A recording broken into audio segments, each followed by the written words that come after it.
하고 말씀 듣도록 하겠습니다. 기도드리겠습니다.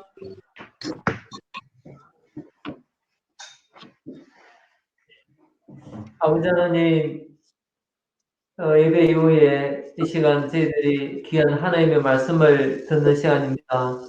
성경을 통해서 하나님께서 저희 교회에 말씀을 주시고 또 저희들 영혼이 들려주는 말씀으로 인하여서 교훈을 얻고 하나님의 음성을 듣고 실행하게 주옵소서. 이 시간을 살아계신 하나님에게 부탁드리며 존귀하신 우리 주 예수 그리스도 이름으로 기도드립니다. 아멘. 네, 그러면 성경을 통해서 말씀 듣겠습니다. 할 수 있으면 참석으로 해주시면 감사하겠습니다.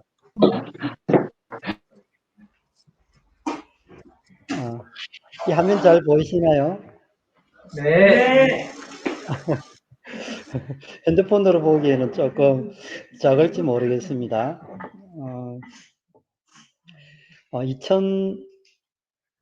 2021년도 하나님께서 주신 말씀 해가지고 좌측에서 우측으로 쭉 있는데 참 좋은 말씀들을 많이 이렇게 있어요. 기도로 준비하는 교회 돼 있죠. 세 번째 보면은 기도로 준비하는 교회. 저는 여기에 좀 마음이 좀 끌려요. 저희들이 작년에 이렇게 주님의 은혜로 3월 24일경에 이 금산에 있는 이 예배당을 구입하게 됐는데요. 이제 딱 한 일주일 정도, 그 정도 남았네요. 계산해 보니까. 지금까지 이렇게 해올 수 있었던 것도 주님의 크신 은혜 속에서 가능했던 것이 아닌가 이렇게 생각이 들어집니다. 계속적으로 이제 리모델링과 관련해서 기도해 주시고 또 관심을 가져 주시면 좋겠습니다. 오늘 제가 교제할 말씀은요, 빌립보서 2장에 있는 말씀인데요. 일단 먼저 한 구절을 보도록 하겠습니다.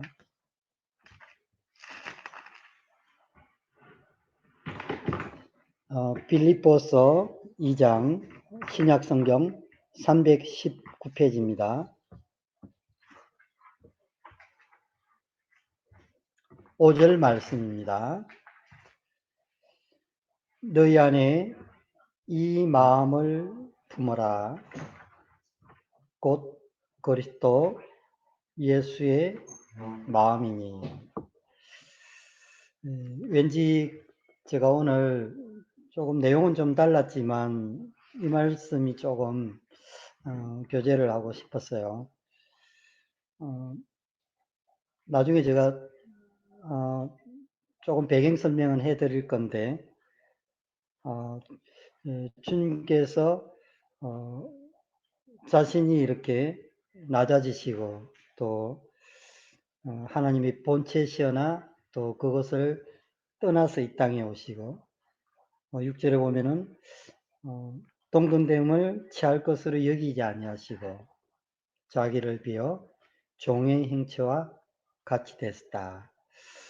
참 이런 말씀들을 이렇게 생각하면서 제가 오늘 조금 비대면이지만 이렇게 교제를 하기를 원합니다.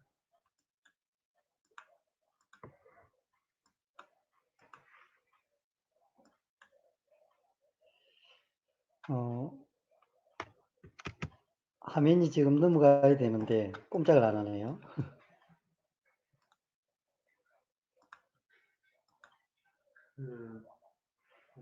여기는 PPT 파일로 가셔야죠. 요건가. 보이십니까? 감사하는 마음이 행복을 만든다. 이게 있는데 이제 행복은 어디에서 오는가 이렇게 생각을 할 때 감사하는 마음. 감사하는 마음은 어디에서 올까요?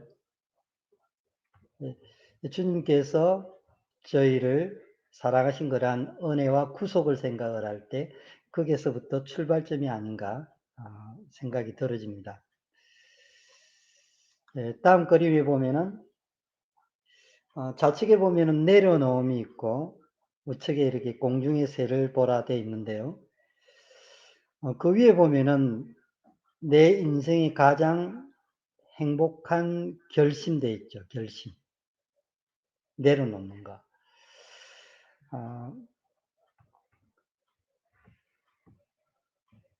그 말씀에도 보면은 내려놓을 때 채워주시는 그런 말씀이 있더라고요. 보니까. 우리는 가지고 있는 것을 참 이렇게 내려놓기가 쉽지는 않죠. 그죠? 그 이유가 자기가 가지고 있는 이러한 생각들 또한 뜻 또 지식 이런 것으로 인해서 그런 것들이 이렇게 있기 때문에 쉽게 이렇게 내려놓다는 것은 힘든 거예요. 그런데 이것이 하나님의 축복은 과연 어디에서 올까 이렇게 생각을 할 때 시작은 자기를 비웠을 때 온다고 이야기하고 있습니다. 조금 전에 우리가 그 7절에 보면은 자기를 비워 종의 형체를 가지사 그렇게 되어 있죠. 주님 자신이 하나님이면서 하나님과 동등됨을 취하지 않고 낮은 몸으로 이 땅에 오셨거든요. 이것은 완전히 주님 자신이 자신을 내려놓았던 거죠. 그것은 이제 하나님의 사랑과 또한 주님의 희생 그러한 것들이 연관되어 있는 것이라고 이렇게 볼 수가 있습니다. 하나님이면서 사람의 모양으로 왔지만은 시편 기자가 이야기했던 것처럼 사람보다 못한 그러한 벌레의 모습으로 그가 고통을 당했다고 이야기를 하고 있죠. 사실 자기의 생각이나 또한 가지고 있던 그러한 근위 이런 것들을 비운다는 것은 정말 힘들어요. 오죽했으면 주님께서 겟세마네에서 이제 기도하실 때 눈물로서 이렇게 기도하시고 그 땀방울이 핏방울이 됐잖아요. 그것은 참 주님께서 인간으로 그 지었던 온갖 수많은 그러한 오물 같은 그 더러운 그러한 것들을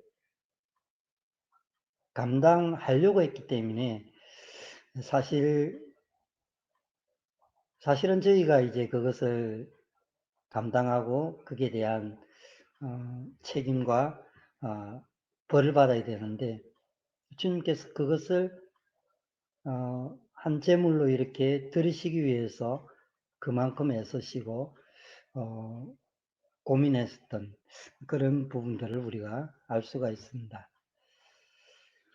옆에 그림을 보면은 공중의 새를 보라 심지도 않고 거두지도 않고 창고에 모아들이지도 아니하되 너희 하늘의 아버지께서 기르시나니 너희는 이것들보다 귀하지 아니하냐. 참 이 말씀이 감사한 것은 우리가 내려놓으면 아무것도 없을 것 같은 이런 기분을 많이 받거든요. 그런데 이제 저는 여기 보면 하늘 아버지께서 기르신다. 우리에게는 하늘에 아버지가 계시다. 이걸 이렇게 생각을 할 때, 그렇다면은 하나님의 아버지께서 우리의 사정과 형편을 아시면은 그 모든 환경 가운데서 인도하지 않을까. 그런 이제 생각이 들더라고요. 그래서 하늘 공중의 새들을 보라 했는데 새가 자기 집이 물론 이제 그 숲이 우거진 곳에 이렇게 둥지를 트고 합니다만은, 사실 그것들이 이제 먹이를 찾기 위해서 수고하고 애쓰고 그러죠. 벌레를. 그런 걸 보면은 참 자연이 통해서 하나님께서 그들을 먹이신다는 이런 생각이 들어져요. 볼 때. 하물며 이제 구원받은 우리 이 그리스도인들은 하나님께서 어떻게 더 생각하지 않겠는가 그런 생각이 들면서 예, 하늘 아버지께서 계시다 했을 때 참 감사가 됐습니다. 어떻게 보면은 내려놓는다는 것은 포기하는 것이 아닌가 하는 그런 생각을 가질 수 있어요. 자신이 가지고 있던 것을 버려야 되기 때문에, 그죠? 어떻게 보면 다른 사람이 볼 때, 저 나약한 사람, 이렇게 볼 수도 있어요. 그렇게 볼 수 있지만은, 세상은 그렇게 볼 수 있지만은, 주님 안에서는 결코 그것은 아니라는 것. 저는 그것이 뭘까 이렇게 고민이 좀 됐어요. 내려놓는다는 그 의미 안에는 과연 무엇이 있길래 그럴까 생각을 했는데요.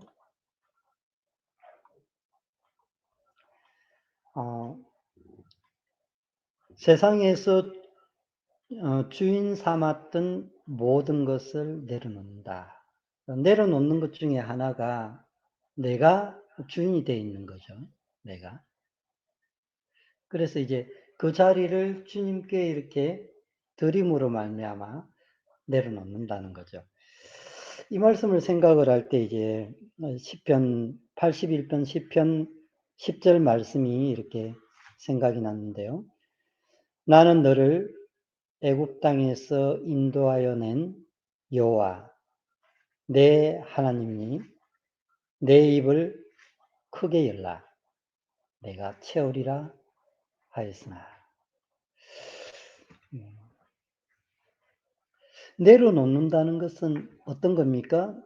나의 자리에서 하나님께 내려놓는다는 거죠.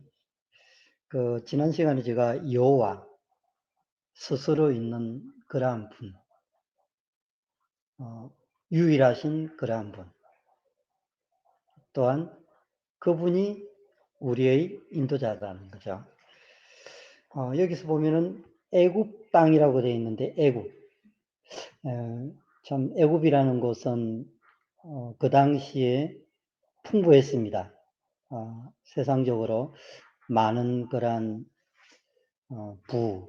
명예 그리고 먹을 것, 양식 좀 부족함이 없는 그러한 땅이었죠.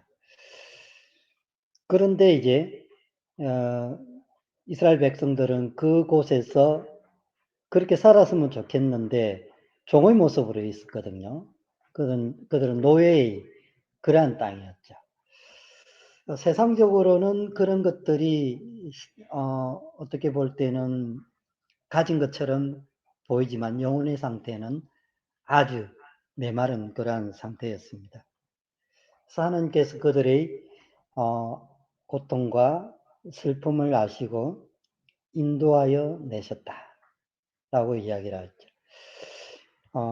여기 보면은 인도하여 낸 여호와 내 하나님, 이게 내자라는 것이 바로 나의 하나님이라는 거죠. 이 단어가 내 할 때 물론 우리는 우리라는 이런 표현을 씁니다만은 여기서는 바로 너 자신의 그는 하나님이라는 거죠. 자, 이 의미를 생각을 할 때 하나님이 너를 지키시고 인도하시는데 두려움이 있을까? 이렇게 생각을 할 때, 그래서 그렇게 이야기합니다. 내 입을 크게 열라. 내가 채워주리라. 너를 애굽 땅에서 그 고통받는 곳에서 인도하여 낸 바로 나, 하나님, 유일하신 하나님. 이는 그분에게 구하지 않겠느냐. 이리 이야기하는 것이었어요. 내 입으로 필요한 것을 하나님 앞에 구하지 않겠느냐? 크게 열라. 그러면은 하나님께서 채워주신다. 이런 말씀이었습니다. 요 그림의 의미를 혹시 아시겠습니까? 사람들이 이렇게 어떤 팀을 이루거나 또 어떤 그 목적을 가지고 화이팅을 외칠 때 손을 모으죠. 이 의미에는 하나라는 의미가 다분히 들어있어요. 그러니까 이제 이 손을 모은다는 것은 나의 생각도 조금 내려놓고 당신의 생각을 내가 조금 생각하고 또 서로 의지하며 존중한다는 그런 의미가 다분히 내포되어 있습니다. 빌립보서 2장에 대해서 제가 조금 말씀을 드릴 건데요. 신약 성경을 보면 바울 서신서 중에서 이제 옥중 서신이 이렇게 1차와 2차로 이렇게 나눠지는데요. 그 중에서 바울이 이렇게 1차, 2차, 3차 전도 여행을 끝내고 예루살렘으로 이렇게 가게 됩니다. 물론 이제 하나님의 뜻이 있었고요. 그 가운데서 이제 그가 잡혀서 이제 로마까지 이렇게 가는 도중에 있었죠.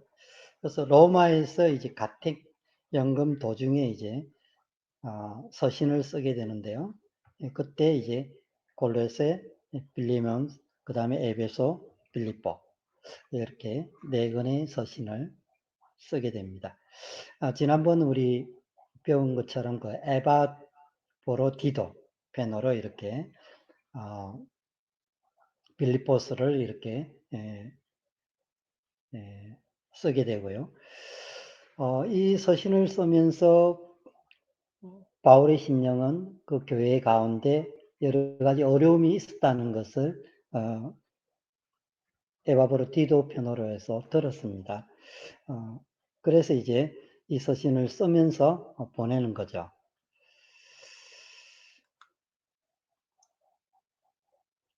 그 밑에 보면은 AD 한 62년에서 63년경에 기록된 걸로 이렇게 보입니다.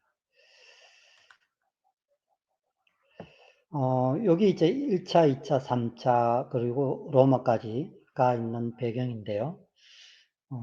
여기서 크게 보면은 빌립보가 여기 있고요. 여기가 에베소, 그 다음에 골로새서가 요쯤 있습니다.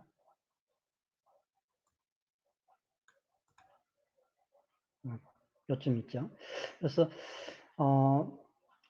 빌립보는 이 엄밀히 따지면 마케도니아의 지역에 들어가고요. 에베소와 골로새는 이 아시아 지역에, 소아시아 지역에 이렇게 구분이 되는데요. 그런데 지금 이제 빌립보에 대한 그 이야기이기 때문에 지금 이 부분에 대한 이야기를 조금 할까 합니다. 성경을 같이 한번 읽어보도록 하겠습니다.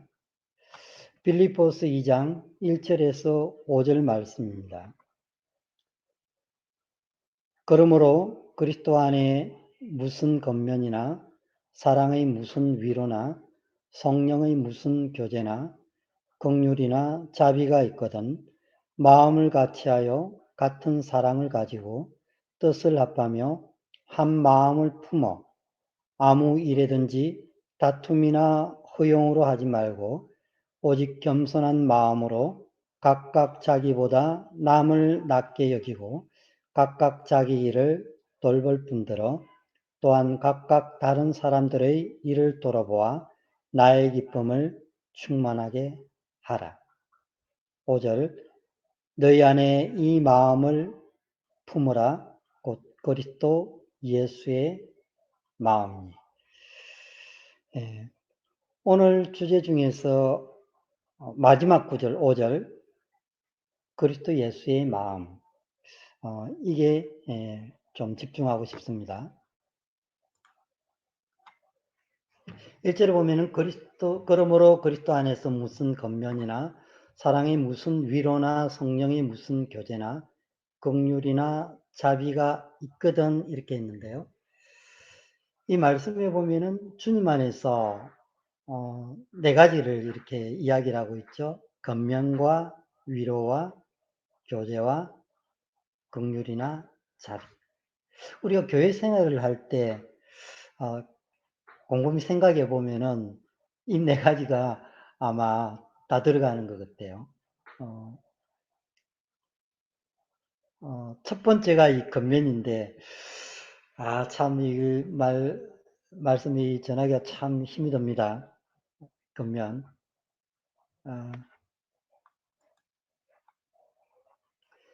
그날 근자에 힘쓸 면자 해가지고요. 밑에 보면은 알아듣도록 근하고, 그 다음에 격려하여 힘쓰게 하다. 우리가 잘못 실수하면은 근하는 거는 잘하는데 격려하기에 좀 부족하지 않나. 저 역시 그렇습니다. 참 어떤 걸 보면은 지적하기는 잘하는데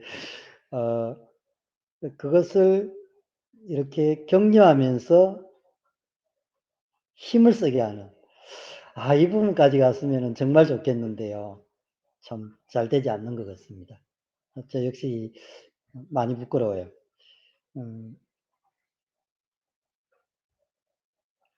주님의 심성을 살펴볼 때 제자들에게 이렇게 어떤 부분에 대해서는 누룩에 대해서는 이야기를 하셨거든요.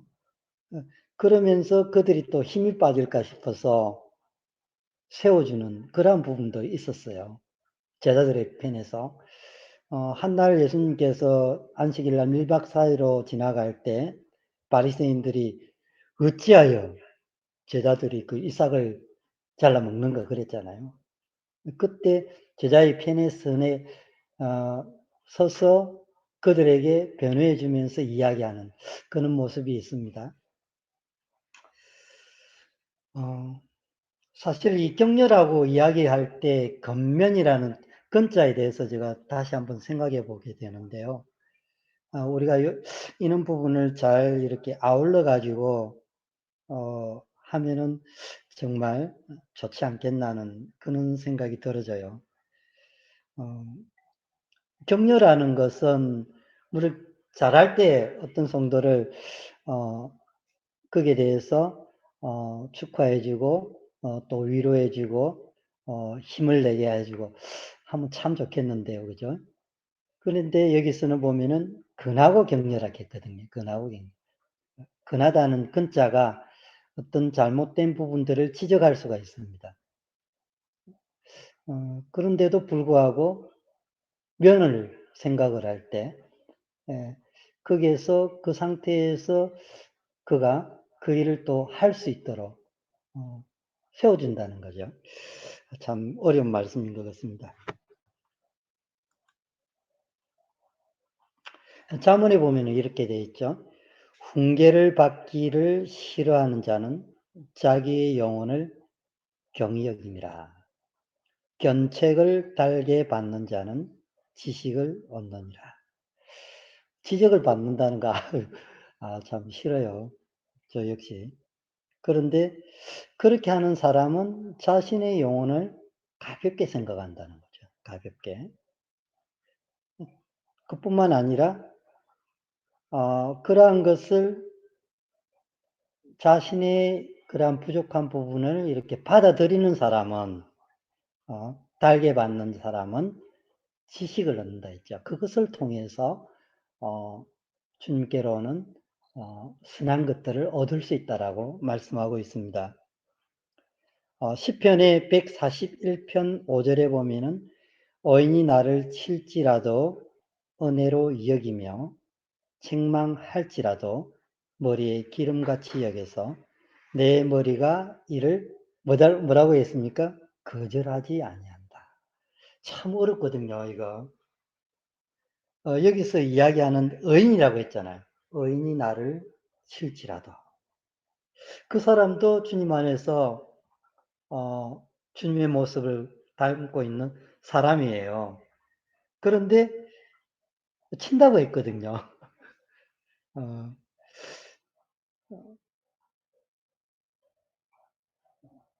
그때 이제 지금 이게 시편 기자는 자신의 그러한 부족한 부분을 이야기하더라도 은혜로 여긴다. 감사한 마음으로 품는다는 거죠. 또 중요한 것은 책망할지라도 여기 책망이라고 이야기하고 있습니다. 혹시 책망 받는 들이 있습니까? 여기 보면은 머리에 기름같이 여겨서 내 머리가 이를 거절치 아니했다. 참 그리스도의 그러한 형상의 모습이 아닌가 생각이 들어져요. 물론 말하는 사람은 자기 모습을 못 본다 그러죠. 예.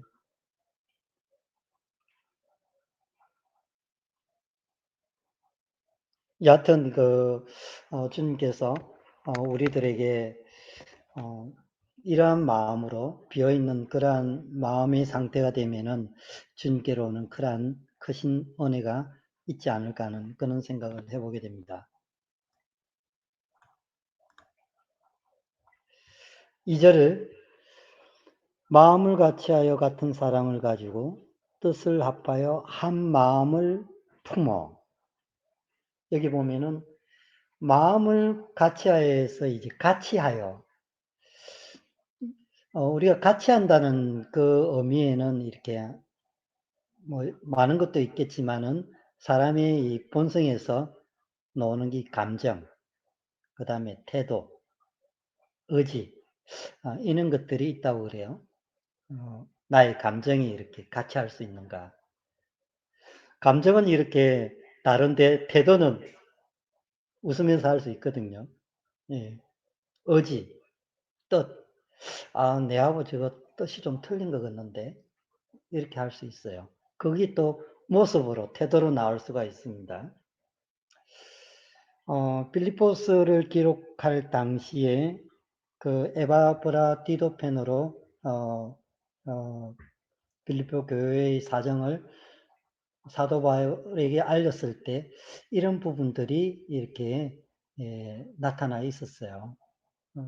그래서 이제 바울은 교회 가운데 이것을 이렇게 기억하면서 조금 근심이 되었던 것 같아요. 그러면서 그들에게 어떤 마음으로 이들이 다시 마음을 합하고 주님의 마음을 닮을까? 이걸 생각을 했던 것 같습니다. 여하튼 같이 한다는 말, 그리고 이제 그 보면은 2절에 보면은 마음과 사랑과 뜻 돼 있죠. 마음을 같이 하고 같은 사랑을 가지고 뜻을 합하여. 내 마음과 생각이 안 맞다 하더라도 공익을 위해서 또 유익을 위해서 가장 선한 그런 쪽으로 이렇게 한다면은 또 마음을 품고 한 마음을 품고 같이 할 수 있는 그런 마음으로 가면은 아주 이상적인 것이 아닐까 하는 생각을 해보게 됩니다.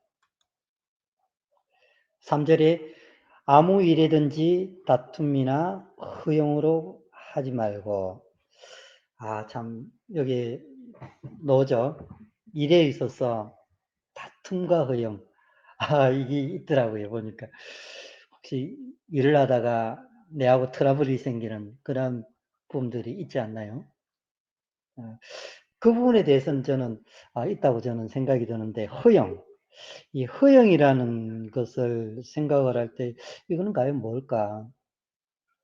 빌허자에 영화영자 해가지고 자기 분수에 넘치고 실속이 없이 겉모습뿐인 영화 또는 필요 이상의 거칠해 이렇게 돼 있더라고요. 아무것도 아닌 걸 가지고 있는 것처럼 이거 뭐 표현하기가 참 그렇는데요. 그러한 마음들 이것은 결코 좋은 것은 아니다라고 이야기하고 있습니다.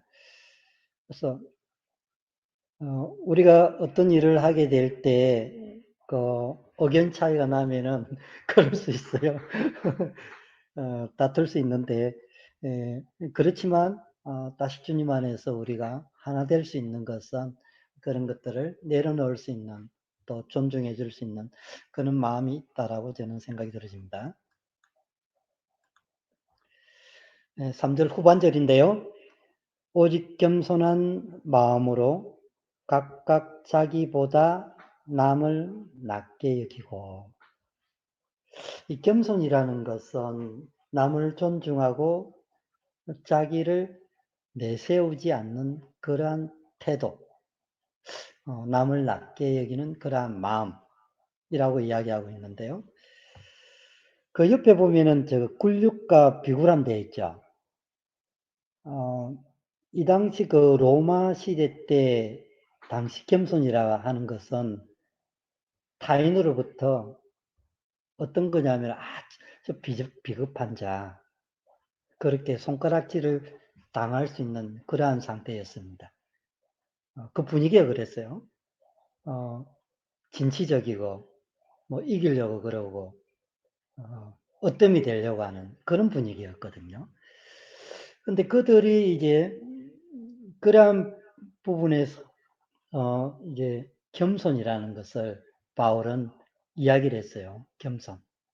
자기를 비우는, 남을 낮게 여기는, 또 자기를 내세우지 않는 그런 부분을 이야기를 했는데, 사실 이렇게 있는 사람이 자기를 비운다는 것은 참 어려운 거예요. 그럼에도 불구하고 그 마음 가운데 주님께서는 또 뭐라고 이야기하냐면은 다른 사람을 나보다 낮게 여기고, 그리 말씀하고 있다는 거죠. 참 이런 마음들은 과연 우리가 품을 수 있을까? 한번 제가 생각을 해봤어요. 과연 이것이 가능할까? 어떻게 생각하십니까? 이런 마음들이 가능할까요? 조금 이따 제가 다시 한번 생각해 보도록 하죠. 4절에 보면 각각 자기 일을 돌볼 뿐더러 또한 각각 다른 사람들의 일을 돌아보아 나의 기쁨을 충만하게 하라. 여기서 보면 세 번역에는 또한 여러분은 자신의 일만 돌보지 말고 서로 다른 사람들의 일도 돌봐주십시오. 우리가 가정적인 사람, 그런 이야기 많이 하죠. 자기 가정만 아는 사람. 그래서 성경에서는 보면은 그렇게 하지 말라라고 이야기하고 있습니다. 서로 다른 사람의 일도 돌아보아. 서로. 현대인의 성경에는 자기 이익만 생각하지 말고 이 부분에 대해서 다른 사람의 유익도 생각하라. 그렇게 이야기를 하고 있어요. 자, 그렇다면은 우리가 1절에서 4절까지 이렇게 봤는데요. 자신의 모습이 강하고 또 우리의 본성이 원래 죄를 짓고 나서 개인적인 그러한 성향이 강한데, 과연 그러면은 어떻게 우리가 자기 자신을 내려놓고 또 그 가운데서 남을 존경하며 세워줄 수 있을까? 바로 그것이 5절의 답이었습니다. 너희 안에 이 마음을 품으라. 곧 그리스도 예수의 마음이니. 주님께서 우리를 사랑하신, 아까 그 6절과 7절에 보면은 하나님이면서 자신을 비워서 이 땅에 오셨고, 또 7절에 종의 모습으로 왔거든요. 자기는 그 주장할 수 있었지만은 주장하지 않고 사람의 모습처럼 그렇게 사셨다고 이야기하고 있습니다. 8절에 사람의 모양으로 나타나 자기를 낮추시고 죽기까지 복종하셨으니 곧 십자가에 죽으십니다. 여기에 비밀이 있었어요. 주님의 마음은 과연 뭘까? 우리가 내려놓을 수 있을까? 같은 사랑을 품을 수 있을까? 아니면은 일을 할 때 그러한 다툼, 또 욕망, 허영, 내가 이걸 다 했는데요. 이러한 마음. 이러한 마음들이 있는데 이것을 과연 어떻게 하면은 우리가 마음을 품을 수 있을까? 선한 마음을 품을 수 있을까 했을 때 바로 비결은 바로 주님께서 우리를 사랑하신 그 마음. 그 마음처럼 나의 성도들을, 나의 옆에 있는 사람들을 생각하면 아마 주님의 마음을 품는 것이 아닌가 그런 생각이 들어집니다. 제 말씀 여기까지 하고요. 지금 여기 예배당 구조인데요. 지금 우리가 지금 생각했던 것이 예배당 홀에서 요 강대상 부분을 이쪽으로 생각을 많이 했는데 어저께 남원의 박종훈 행진이 와서 이렇게 말씀하시기를 이쪽 부분을 지금 사용하면은 한 80석을 사용한다고 이야기를 했습니다. 그래서 어제 행진들이 논의를 하고 또 결정을 내리면서 남원에 계신 그 박종원 행진님께서 우리에게 조언을 해준 대로 이렇게 한번 꾸며버리면은 이런 식으로 배치를 하게 되면은 여기 있는 그 공간을 조금 넓게 쓰면서 공간 확보가 되지 않겠나 인원적으로 이렇게 말씀을 하셨습니다. 어쨌든 이것을 위해서 기도해 주시고 또 주님 앞에서 많은 이러한 관심과 또 헌신도 있겠죠. 예, 또 자원하는 그러한 마음이 있었으면 좋겠습니다. 저 교재는 여기서 줄이겠습니다.